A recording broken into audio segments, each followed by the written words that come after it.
Meu nome é Nice e sejam bem-vindos a mais um áudio aqui para o canal.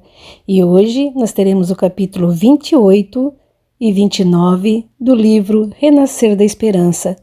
Mas como sempre, eu conto com o seu apoio para deixar seu like, comentar, se possível compartilhar. E se você gosta do canal, gosta do meu trabalho, então se inscreva.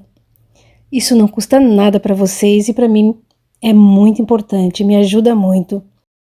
Você também pode me apoiar, caso queira, se tornando um membro do canal ou clicando no botãozinho Valeu, certo? Então agora vamos para um breve resumo dos capítulos anteriores. Nos capítulos 26 e 27, Emily recebe a notícia de que Lucrécia e Jairo foram presos. Ela fica muito triste e revoltada e corre para a praia. Lá, ela tem um encontro com a avó dela, Heloise, e esta a leva para fazer uma visita em seu passado, onde ela descobre que foi uma madre em outra vida e que prejudicou algumas pessoas.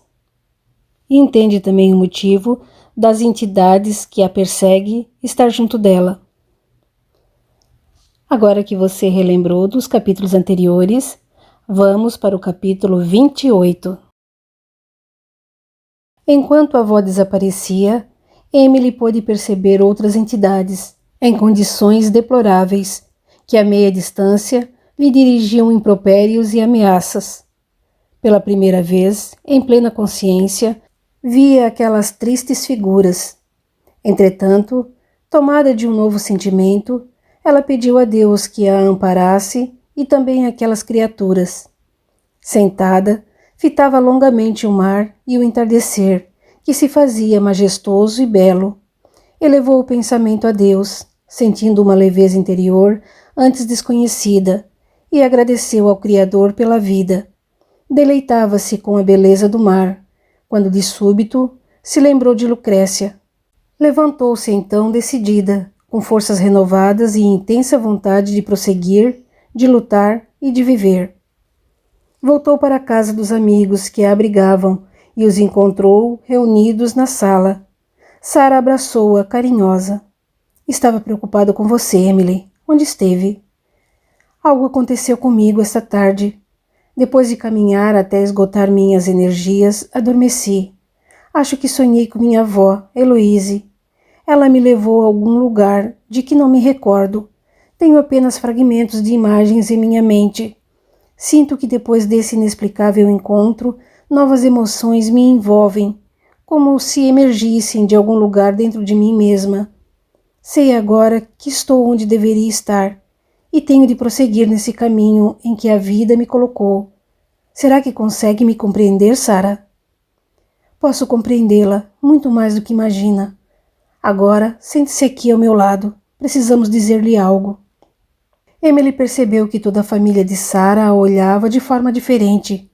Seu esposo, sua filha Susana e seus filhos Henrique e André. Acatou o pedido da amiga e sentou-se no sofá. Notou então que Sara tinha os olhos vermelhos, da mesma forma que o esposo. O que aconteceu? Algum problema? Sara segurou as mãos de Emily e lhe disse: há algo que precisa saber. O que foi? Por que estão assim tristes? O silêncio se instalou na sala e Sara hesitava ante a revelação que devia fazer. Foi Emily, ansiosa, que insistiu. Por favor, estou me deixando angustiada. O que houve? É possível me contarem logo? Algum problema com Lucrécia? Sara, olhando-a firme nos olhos, apertou mais suas mãos e disse: Emily, você precisa ser forte mais uma vez. Precisa sustentar-se nessa experiência maravilhosa que teve hoje e seguir seu caminho, haja o que houver. Emily não desviava de Sara os olhos imediatamente cheios de grossas lágrimas, que se precipitavam pela face e pingavam nas mãos unidas das duas. O que houve com Lucrécia? Perguntou Emily, pressentindo a resposta. Está doente? Lucrécia passou muito mal na prisão. Ninguém pôde explicar o que houve, mas nós sabemos que nada aconteceu sem que a providência divina permita. E o que houve? Onde ela está? Onde está Jairo? Diante do mal-estar de Lucrécia e sem saber o que fazer, eles soltaram temporariamente a ambos. E estão no hospital? Não, Lucrécia está em casa. Soltando-se das mãos carinhosas da amiga, Emily se levantou dizendo: Pois então, vamos imediatamente vê-los. Precisamos ajudá-los.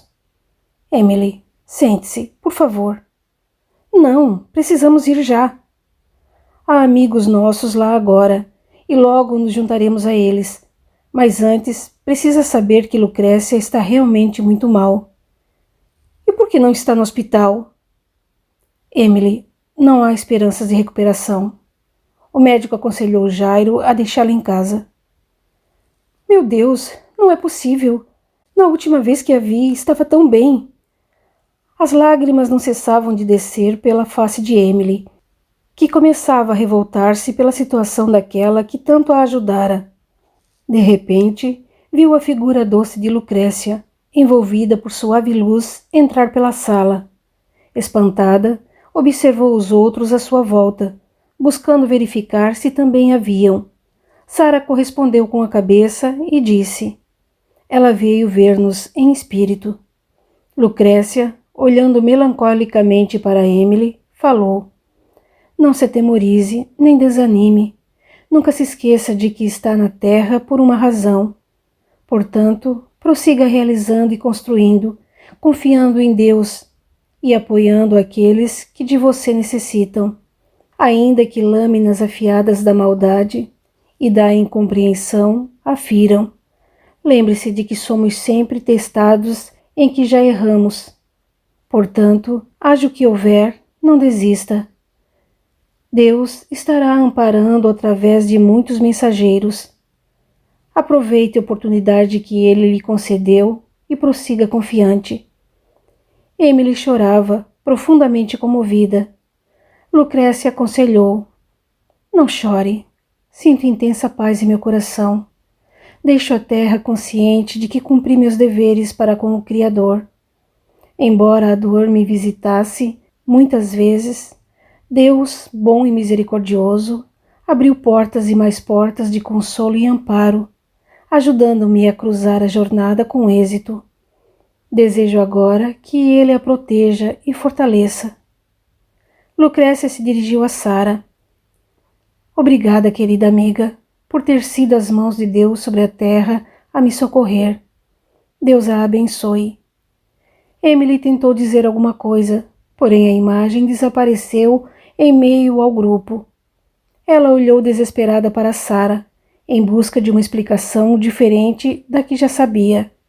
A amiga a abraçou apertado e disse: Lucrécia se foi, Emily. Agora, Jairo precisa de nós, mais do que nunca. Vamos nos juntar a ele depressa. Sem dizer nada, Emily sentou-se e aguardou os preparativos da família. Depois, saiu com eles em direção à pequena casa de Jairo. Caminharam em silêncio pela trilha escura que os levava da vila até a casinha beira-mar. Ao se aproximarem, perceberam intensa movimentação. Alguns amigos chegavam e outros saíam. Quanto mais perto, mais descompassado batia o coração de Emily. Os pensamentos se atropelavam e a emoção parecia querer engoli-la. Contudo, as palavras de Lucrécia ainda ressoavam em seus ouvidos e lhe davam forças. Quando entraram, um amigo confirmou o que já sabiam. Lucrécia não resistira. O coração, aparentemente fraco, não mais funcionava normalmente, e há cerca de 2 horas havia parado por completo. Ela se fora. Emily caminhou devagar pela sala e entrou no pequeno quarto. Jairo acariciava o rosto inerte da esposa, sem chorar. Em suas mãos, o exemplar do Novo Testamento, que tantas vezes vira Lucrécia lendo. A jovem parou à porta do quarto, sem poder mover-se ou falar. Jairo, ao vê-la, caminhou em sua direção, abraçando-a em lágrimas comovidas. Ela permaneceu parada, sem saber o que fazer, dominada pela dor e pela emoção. Jairo, então, estendeu-lhe o livro. Ela pediu que lhe entregasse o Novo Testamento. Queria que ficasse com você. Pegando o pequeno livro, Emily sentiu-se tomada pelo desespero. Jairo disse: ela a amou muito, Emily, e desejou ardentemente que você encontrasse o caminho do bem e do amor. Abraçada a ele, Emily chorou sentida e longamente. A noite arrastou-se lenta. A manhã trouxe os primeiros raios do sol. Ao final da tarde, depois de realizar o funeral, Jairo se despedia de Sara e do marido, que lhe pedia: venha conosco, Jairo, só por alguns dias. Não quero me afastar daqui, vou ficar. Este é meu lugar. Apenas por alguns dias, até que se recupere do choque deste momento doloroso. Jairo resistia. Então Emily, pegando-o pelo braço, disse: não se preocupem, vou tomar conta dele. Você tem de voltar com Sara, precisa continuar escondida. Não, Jairo, vou ficar aqui e cuidar de você. Não posso deixá-lo sozinho. É o mínimo que posso fazer por Lucrécia. Não importa o que disserem, vou ficar. Mas estão à sua procura. É perigoso. Vamos enfrentar com coragem o que nos está destinado, não é mesmo? Não foi isso que Lucrécia nos ensinou? Deus haverá de nos amparar. Vou ficar. Diante da firmeza com que Emily se dispôs a ficar, os amigos sentiram que não havia nada a fazer ou falar. Conformada, Sara despediu-se dela com um longo abraço. De braço dado a Jairo, Emily retornou silenciosa. Gostaria de dizer tantas coisas. As palavras lhe morriam na garganta e se manteve calada até regressarem à casinha. Quando entraram, Jairo disse: agradeço sua atenção, mas você não tem de ficar comigo. Não tem nenhuma obrigação, Emily. E quem disse que é por obrigação que desejo ficar? Sinto vontade de estar aqui, com você, perto de tudo que me trouxe de volta a esperança de viver, Jairo. Deixe-me ficar, por favor. Sei que tinha muitas resistências à minha presença aqui. Apenas receava por nossa segurança. Com toda razão. Veja o que foi acontecer por minha causa, por minha culpa. Se não tivesse aparecido, não teria trazido meus problemas para vocês. Não teriam sido presos e quem sabe Lucrécia ainda estaria aqui. Lucrécia tinha o coração enfraquecido. Não foi a primeira vez que se sentiu mal por causa disso. As dificuldades e experiências pelas quais passou a oprimiram muitas vezes. Ultimamente ela estava feliz como há muito não havia. Não, Emily, não creio que tenha sido a prisão o problema. Além do mais, ficamos lá pouco tempo e logo ela começou a se sentir mal. Talvez estivesse preocupada, com medo, e por isso teve a crise. Não sei, talvez não. Eles a maltrataram? Não desta vez. Em Marrocos, sim. Ela havia sofrido muito enquanto esteve presa. Em silêncio, Emily pôs-se a organizar a casa, recolocando utensílios em ordem, exatamente como vira Lucrécia fazer. Jairo permaneceu longo tempo observando a jovem mover-se suavemente pela cozinha e pensou em como ela se modificara. Muito pouco sobrara da jovem arredia e rebelde que Lucrécia recolhera à beira do penhasco. Emily havia se transformado. Na manhã seguinte, Jairo encontrou o café pronto e Emily sentada perto da janela, lendo o pequeno volume do Novo Testamento que ganhara. Depois de dar-lhe bom dia, ela disse, sentando-se ao seu lado na mesa: Jairo, não gostaria de aprender a ler? Eu poderia ensiná-lo. Jairo a olhou surpreso, mas sem ânimo respondeu: acha que depois de velho poderia aprender? Não creio. E por que não? Gosta dos livros espíritas, não gosta? Eles lhe serão excelente companhia, Jairo. Sem responder, Jairo esforçou-se por se alimentar. Apesar da dor intensa que sentia pela separação da esposa, a presença de Emily lhe trazia conforto ao coração. Passados alguns dias, Emily, temendo que pudessem descobri-la, foi à casa de Sara e pediu: preciso de sua ajuda. Quero mudar completamente minha aparência. para que possa permanecer em companhia de Jairo, sem despertar suspeitas. O que poderia fazer? Pensei em cortar os cabelos, mas creio que só isso não será suficiente. Sarah tocou nos cabelos de Emily e pensou demoradamente. Depois disse: acredito que, se quer esconder-se de fato, precisa de uma mudança radical. Está mesmo disposta a passar por isso? Sim. O que tem em mente? Um tanto hesitante, Sarah prosseguiu. Podemos cortar seu cabelo e pintá-lo de preto.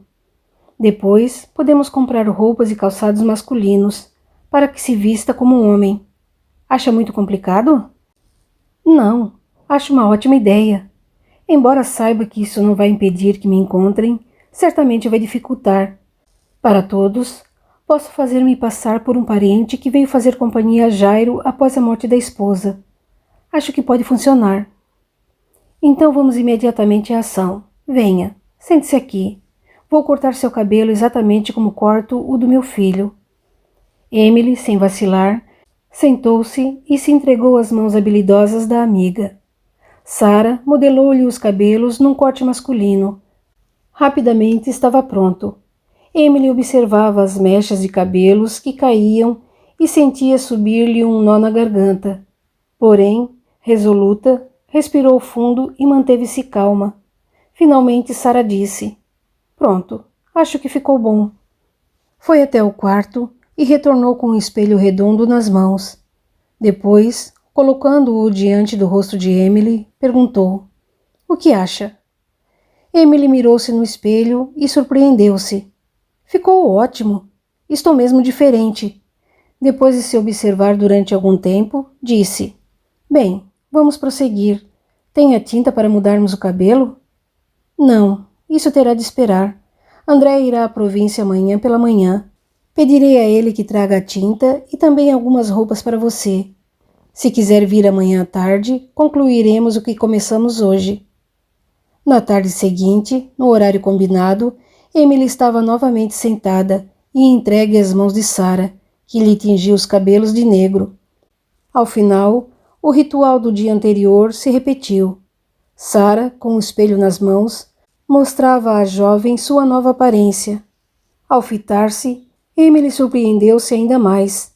Estava realmente mudada, com uma nova aparência, e disse: acho que gosto dessa cor, Sarah. Pareço mais forte. Sarah sorriu dizendo: não é o cabelo que a faz mais forte. Você está crescendo, Emily, e reencontrando toda a força que já estava dentro de você.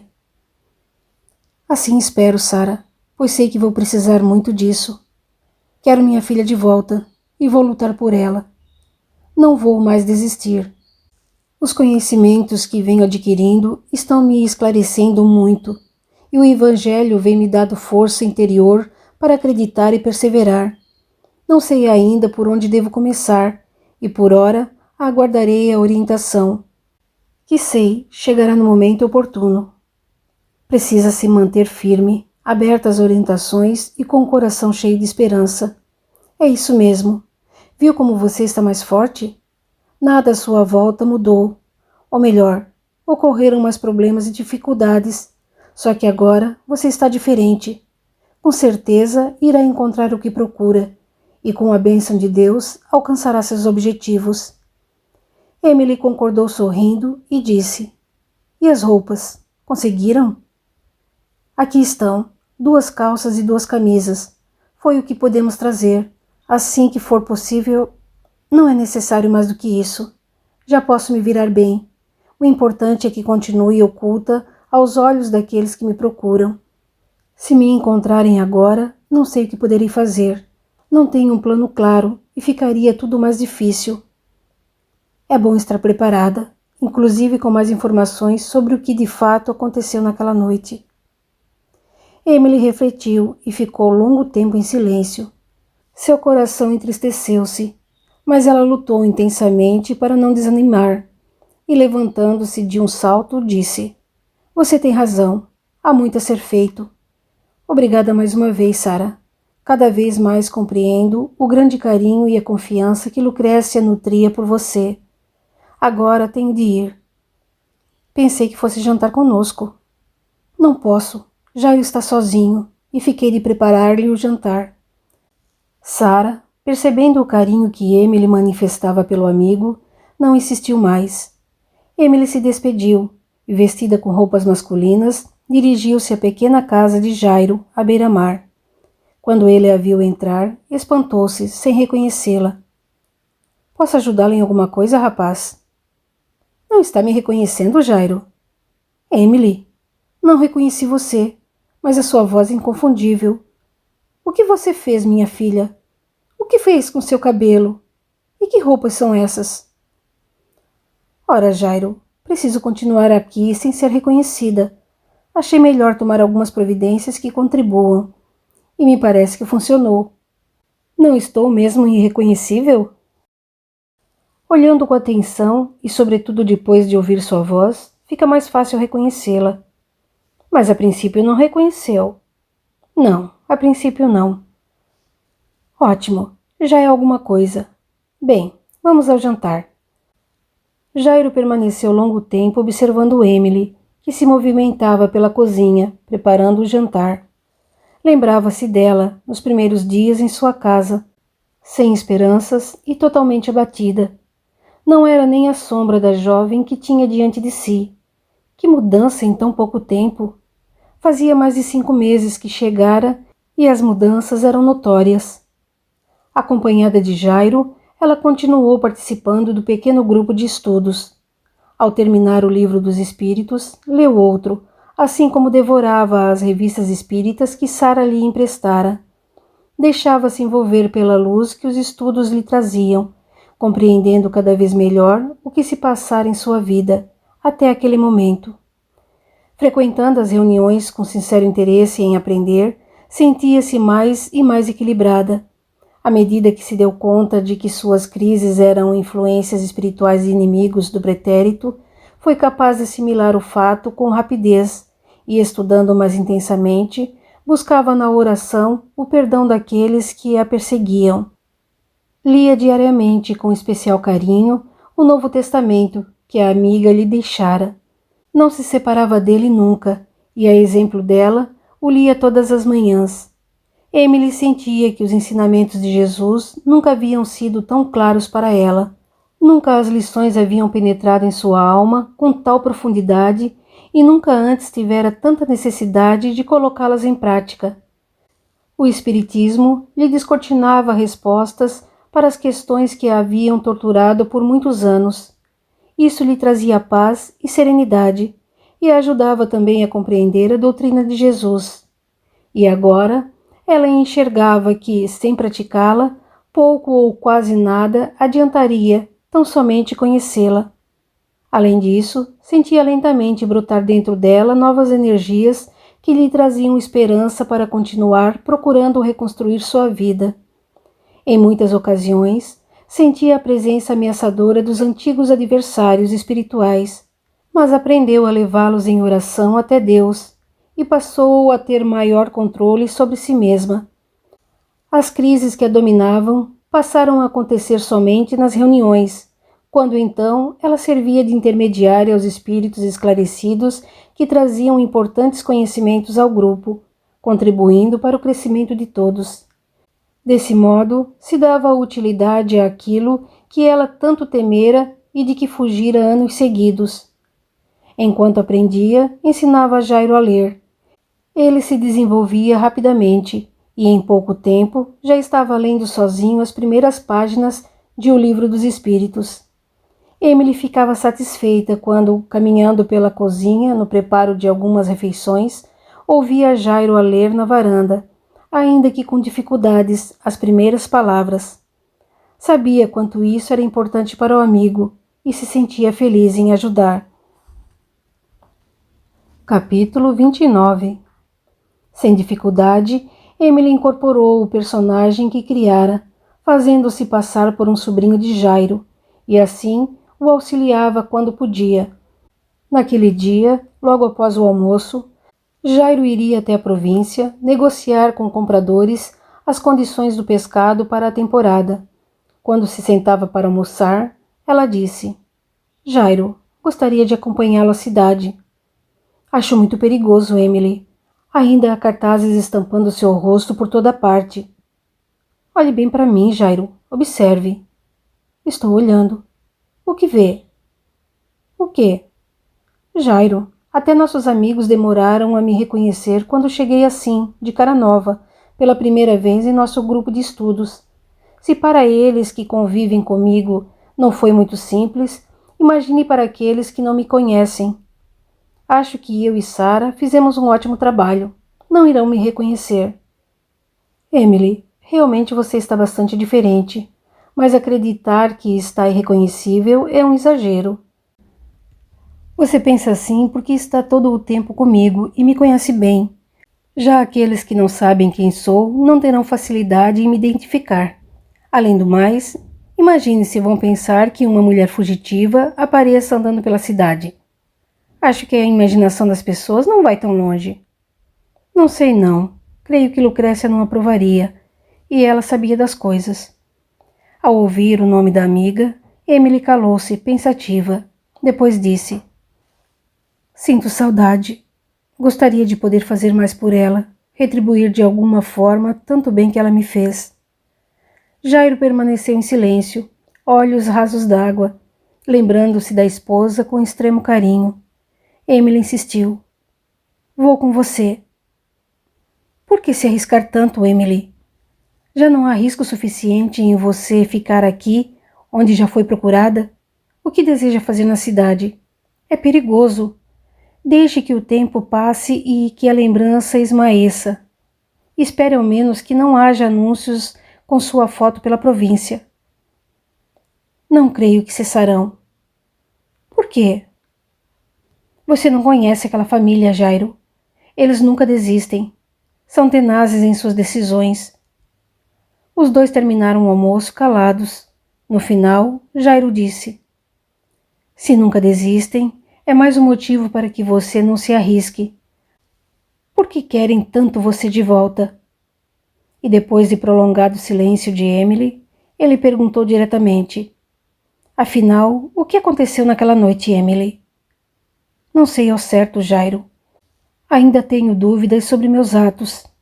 Sei que conscientemente jamais fiz qualquer mal a Ricardo ou a Cíntia, a quem amo profundamente, mas quando ficava sob influência espiritual daqueles que me perseguem, perdi o controle sobre mim mesma e não sabia o que fazia. Em geral, eram palavras agressivas, muitas vezes acompanhadas de gestos sensuais e lascivos. Obviamente, isso assustava muito meu marido. Apesar de me conhecer bem, não sabia qual seria a minha atitude nessas circunstâncias. Uma única vez, e sem dúvida a pior delas, Ricardo me disse que tentei agredir nossa filha. Foi quando fiquei realmente assustada, e por isso penso, Jairo, que eu até possa ter feito aquilo de que me acusam. Todavia, o que me deixa mais confusa é que naquele dia eu não tive crise alguma. Havia passado a tarde toda com Cíntia, e estávamos particularmente tranquilas. Ricardo chegou à noite e eu supervisionei a preparação do jantar, como costumava fazer. Estávamos sentados à mesa, e Ângela, nossa principal serviçal, se preparava para nos servir o jantar. Tudo transcorrera normalmente naquele dia, nada de estranho ou incomum. Foi quando eles chegaram. Emily se calou, visivelmente perturbada com as lembranças que lhe vinham à mente. Era a primeira vez, desde que tudo acontecera, que falava do assunto em detalhes. Jairo arriscou perguntar: Quem? Isabel, Fernando e o Dr. Francisco. Aquele que esteve aqui cuidando de você? Ele mesmo, Jairo. Mas que coincidência absurda! Jairo ficou intrigado e atento, ouvindo Emily, que continuou. Invadiram minha casa e me acusaram de estar tentando matar os dois. Seguiu-se tremendo mal-estar. Pediram para analisar a comida e ninguém entendia nada. Cíntia, assustada, permaneceu muda. Ricardo levantou-se, indignado com a invasão em nossa casa e querendo proteger-me, enquanto Isabel me acusava agressivamente. Dizia que sempre soubera que eu era uma pessoa desequilibrada, doente, e que havia chegado ao extremo de tentar matar a própria família. Foi tudo muito rápido e confuso. Eu não conseguia falar. Procurava me defender, aturdida, sem saber o que dizer, quando Isabel entrou na cozinha e voltou com um prato nas mãos. Nele, uma pequena porção do assado que seria servido. Colocou-o na mesa e pediu que o Dr. Francisco verificasse. Ele cheirou e remexeu a comida. Depois tirou dos bolsos um pequeno saco e dele jogou um pó sobre a carne. A cor então se alterou e ele disse que esse pó identificava determinado tipo de veneno e, portanto, tinha certeza de que a comida estava envenenada. Todos me acusaram e eu não sabia o que fazer. Comecei a chorar descontrolada e depois me tornei agressiva, na busca desesperada de defesa. Aí não tiveram complacência. Imediatamente me prenderam. Ricardo ficou paralisado, olhando do prato, com a cor do alimento alterada pelo tal pó, para mim, totalmente alucinada. Levaram-me à força. Acho que me doparam, porque de súbito perdi a consciência. E quando dei por mim, estava presa em um quarto com grade na janela e na porta. Logo descobri que estava em um hospício. Davam-me pouca comida e os maus tratos eram constantes. Às vezes não me deixavam dormir, torturando-me com perguntas a noite toda. Eu ficava cada vez mais fraca e confusa. Esforçava-me para lembrar detalhes do ocorrido, torturando-me com a ideia de que talvez, sob os efeitos de uma crise, tivesse atentado contra a vida dos que mais amo. Só que não havia tido nenhuma crise e ficava cada vez mais confusa. Pouco depois, Dr. Francisco veio me ver e disse que eu estava muito doente, que precisava de tratamento e que me tornara uma pessoa perigosa. Aquele médico me causava náuseas. Eu o achava desprezível. Mesmo assim, pedi que me ajudasse, implorei, supliquei de todas as maneiras que você possa imaginar, até o ponto de concordar em ceder naquilo que por tanto tempo ele tentara, buscando me seduzir. Mas ele estava frio e insensível e me abandonou naquele lugar repugnante. Desesperada, concentrei as forças na ideia de fuga. Na primeira chance, fugi direto para o penhasco. Tencionava acabar com minha vida, dando fim ao sofrimento. Emily calou-se, emocionada pelas lembranças vivas de tão grande pesadelo.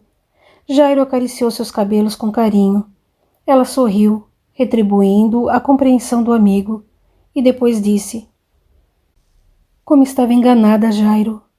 Hoje, conhecendo através desta nova revelação o que acontece após a morte, compreendo que se tivesse posto fim à minha vida, muito maior seria meu sofrimento.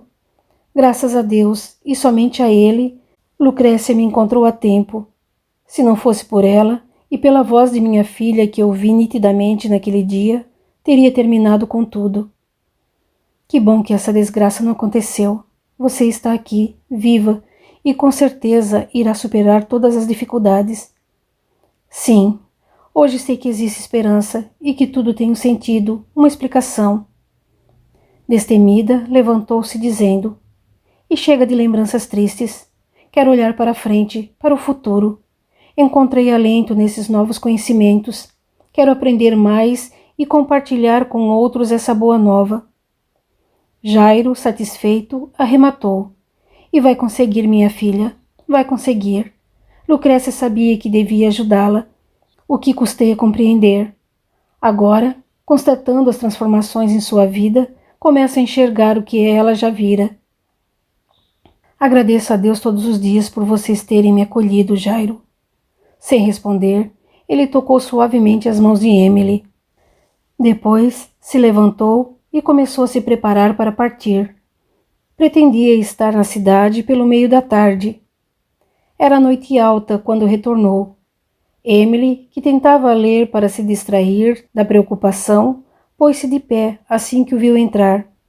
Jairo, você não costuma demorar tanto. Não pretendia me atrasar, mas as negociações entravaram e não conseguimos chegar a bom termo, tanto em preço como em conservação do transporte.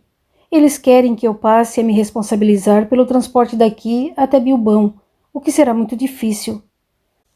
Jairo se sentou, mostrando profundo cansaço.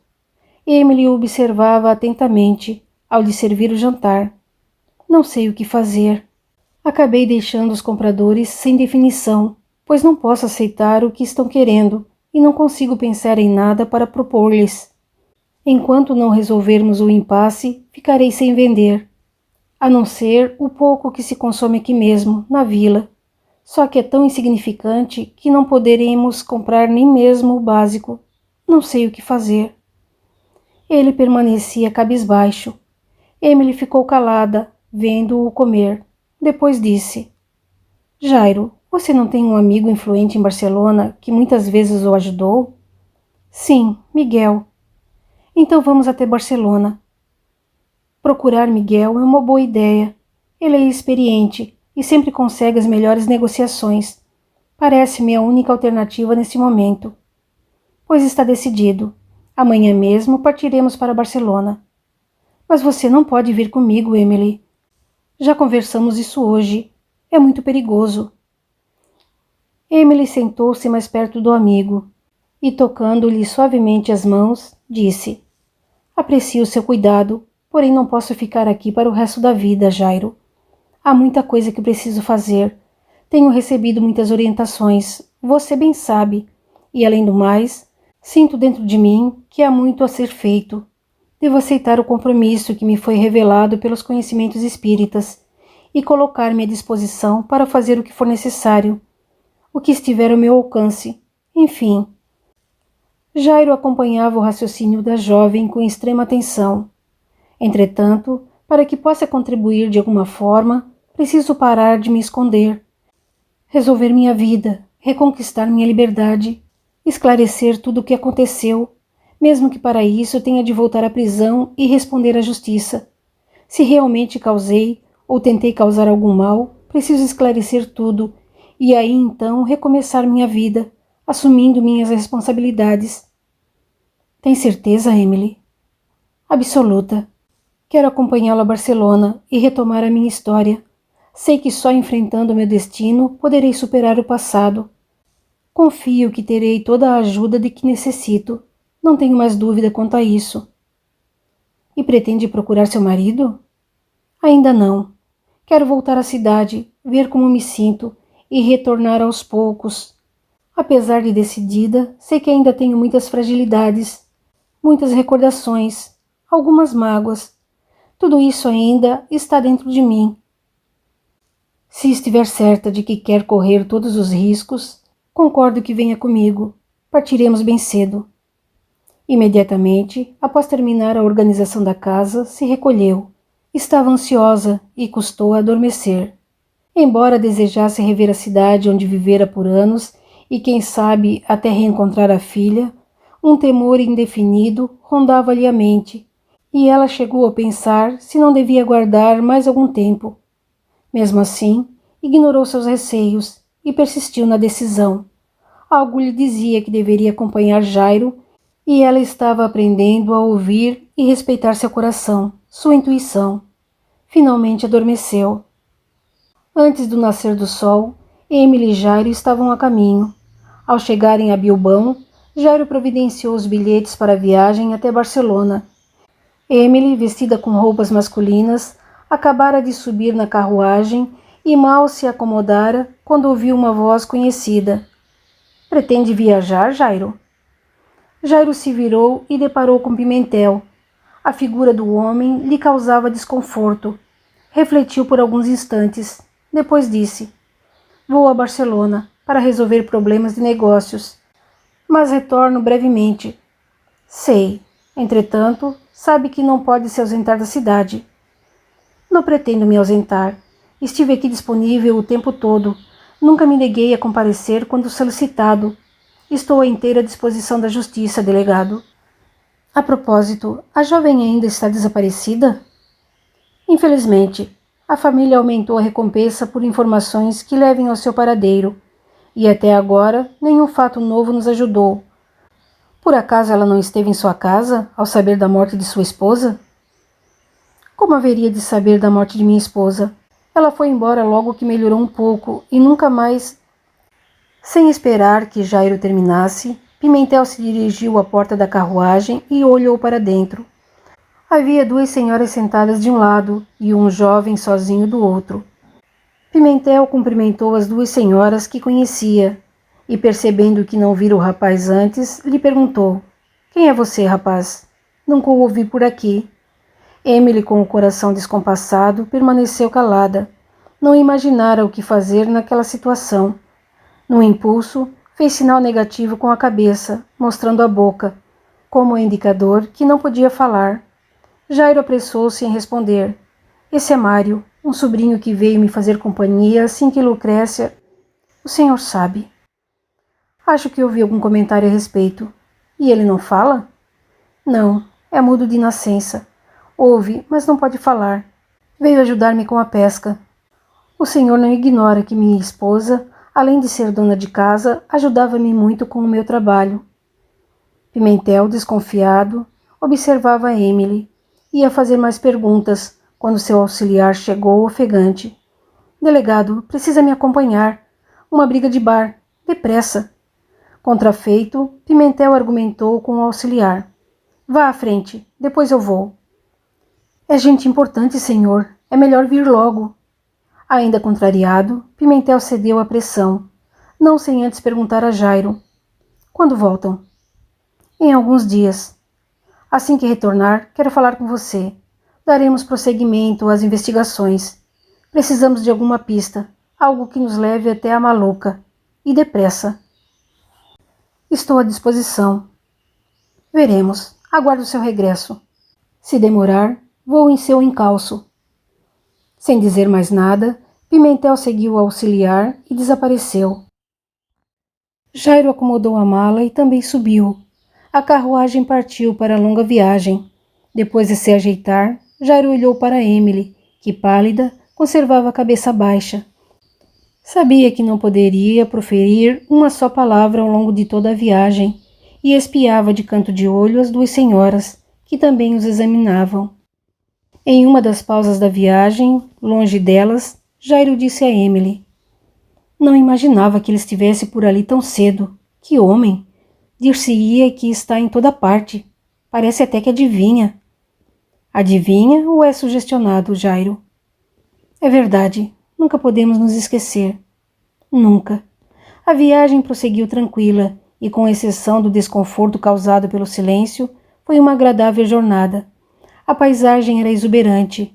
Emily contemplava os penhascos que se estendiam de Bilbao até São Sebastião. Em seguida, tomaram outra estrada que os conduziria a Barcelona. A emoção envolvia Emily e lhe apertava o peito. Desejava muito ver a filha e pensava no que poderia fazer para ter essa oportunidade. Ansiosa, lembrava-se de Lucrécia e procurava serenar os pensamentos, buscando forças para continuar. Horas mais tarde, quando a carruagem se aproximava de Barcelona, Emily quase não conseguia se conter. Sentia vontade de chorar, angústia, medo. Todas as emoções se misturavam e ela até desejou não ter acompanhado Jairo, que igualmente a observava, imaginando o que poderia estar sentindo. Sutilmente, Jairo segurou sua mão, na intenção de lhe transmitir forças. Quando a carruagem encostou, Jairo desceu primeiro e ajudou as duas senhoras. Uma delas, antes de se despedir, disse: "Curioso, você e seu sobrinho vieram a viagem toda, e olhe que é uma longa viagem, sem se comunicar. Estranho." "Ele é muito quieto, e eu também. Estamos acostumados ao silêncio, senhora. Só isso. Não há nada de estranho." Boa estada em Barcelona. Tão logo as duas senhoras se afastaram o suficiente, Emily explodiu. "Nossa, que coisa horrível ficar tantas horas sem falar. Meu Deus, pensei que fosse enlouquecer." Jairo sorriu. Foram para a casa de Miguel, passando no caminho pela livraria que Jairo conhecera. Assim que entraram, Jairo reconheceu o dono. Emily viu que havia poucos livros espíritas nas prateleiras. Jairo lembrou-se da grande remessa que já deveria estar lá e então perguntou, após cumprimentar o proprietário: "Os livros que estavam aguardando ainda não chegaram?" "Chegaram, mas foram confiscados." "Confiscados? Por quê?" Se souber por quem, logo imaginará por quê. Foi uma ordem do bispo Dom Antônio. Como? As autoridades já não haviam liberado a entrada dos livros? Estavam liberados, porém a igreja tem força junto a muitas pessoas influentes. Parece que Dom Felipe interferiu, atendendo ao pedido de Dom Antônio. Emily estremeceu ao ouvir o nome do sogro. Procurou controlar-se e perguntou: E o que vão fazer com os livros? Trancá-los a 7 chaves em algum convento? Muito pior. Vão queimá-los onde executam os condenados. Não é possível. A Inquisição já acabou. Será que pretendem ressuscitá-la? Tem razão. É preocupante. Toda vez que a intolerância ofusca a verdade, é perigoso para a sociedade. Os livros espíritas vêm trazendo novo conhecimento e iluminando consciência. Tem despertado as pessoas para a realidade espiritual e para a possibilidade de melhor conduzirem suas vidas. Mas muitos estão interessados em calar a voz da verdade e fazer que todos permaneçam em sonolência e profundo torpor. Assim, o domínio é mais fácil. Os que apoiam a nova revelação estão temerosos de que uma atitude como essa fortaleça a perseguição àqueles que se interessam pelo espiritismo. Perseguição? Sim. Existe uma perseguição velada, compreendida pela Igreja contra aqueles que demonstram qualquer interesse pela nova doutrina. O senhor conhece pessoas que tenham sido perseguidas aqui em Barcelona? Sei de inúmeras intrigas que já foram tramadas contra aqueles que ousaram despertar. Na maioria das vezes, os adversários agem de forma sutil, para não serem acusados diretamente. Sei de pessoas que quase passam fome, desprovidas que ficam de trabalho por interferência direta da Igreja. Outras são realmente caluniadas em sua conduta e até acusadas de atos que não praticaram. Emily olhou significativamente para Jairo, que de imediato adivinhou-lhe os pensamentos. Continuaram por mais algum tempo conversando sobre o perigo que rondava aqueles que se interessavam pelas descobertas espíritas. Ao se despedirem, Emily perguntou: Não há nada que se possa fazer para impedir que os livros sejam destruídos? A orientação vinda da espiritualidade superior para não fazer, apenas orar e aguardar os acontecimentos. O próprio Allan Kardec se propôs a algo fazer, interferindo junto à justiça francesa, mas foi orientado a calar-se e esperar. E quando pretendem cometer esse ato bárbaro? Amanhã pela manhã. Ao despedir-se, finalmente do livreiro, Emily disse: Amanhã estaremos lá. Muitos espíritas e simpatizantes comparecerão, num ato de resistência e protesto, assim como intelectuais e artistas que não aceitam o que a Igreja está fazendo. Ao sair da livraria, Jairo e Emily foram para a casa de Miguel. Depois da apresentação formal, falaram longamente sobre Lucrécia. Quando teve oportunidade, Emily perguntou, referindo-se ao que estava para acontecer na manhã seguinte: Por que tanta resistência, Miguel? Do que tem tanto medo? O espiritismo incomoda, porque leva as pessoas a tomarem posições, fazerem escolhas, e estas trazem consequências. As pessoas preferem não conhecer para não ter que decidir. A Igreja abandonou o verdadeiro sentido dos ensinos de Jesus, tão presente nos primeiros séculos do cristianismo. Os verdadeiros princípios do Mestre foram deturpados, e a eles se sobrepuseram interesses de ordem material, poder e dinheiro. Emily respondeu assustada: Não é possível. A Igreja sempre falou de Jesus. Falar é uma coisa, viver é outra bem diferente. Acho que é por isso que temem tanto o espiritismo, que bem entendido e, sobretudo, vivenciado, leva fatalmente à mudança do homem e de toda a sociedade. À medida que a doutrina espírita esclarece a respeito da imortalidade da alma e da vida que continua, sempre leva-nos a olhar para o presente sob outro ângulo, buscando o sentido de tudo o que nos acontece. A noção da pré-existência da alma e dos efeitos do passado em nossa existência atual nos faz reconhecer a necessidade de transformação de nosso espírito de modo a nos tornarmos verdadeiros cristãos. Leva-nos a amar a Deus e ao próximo traduzindo esse amor em auxílio a todos os que precisam, em perdão das ofensas, em compreensão para com as dificuldades alheias. São tantos os ensinamentos puros que Jesus nos deixou e dos quais nos afastamos. Agora o Espiritismo traz a luz capaz de promover nosso reencontro com a mensagem de Jesus e nos convida ao esforço para nos melhorarmos, para reformarmos nosso íntimo pela vivência de suas lições. Certamente, há muitos na terra e no espaço que desejam que os homens permaneçam arraigados à ignorância, presos aos preconceitos que os limitam, céticos e materialistas, impedindo a evolução e ascensão da humanidade. Apesar de tudo, haverá essa queima de livros. Isso irá atrapalhar a divulgação dos princípios espíritas, não? Talvez sim, talvez não. Aguardemos. O Espiritismo nasce sob a orientação de Deus e o amparo de Jesus. Confiemos na divina providência que tudo sabe. Vamos acompanhar o evento de perto, embora seja repugnante.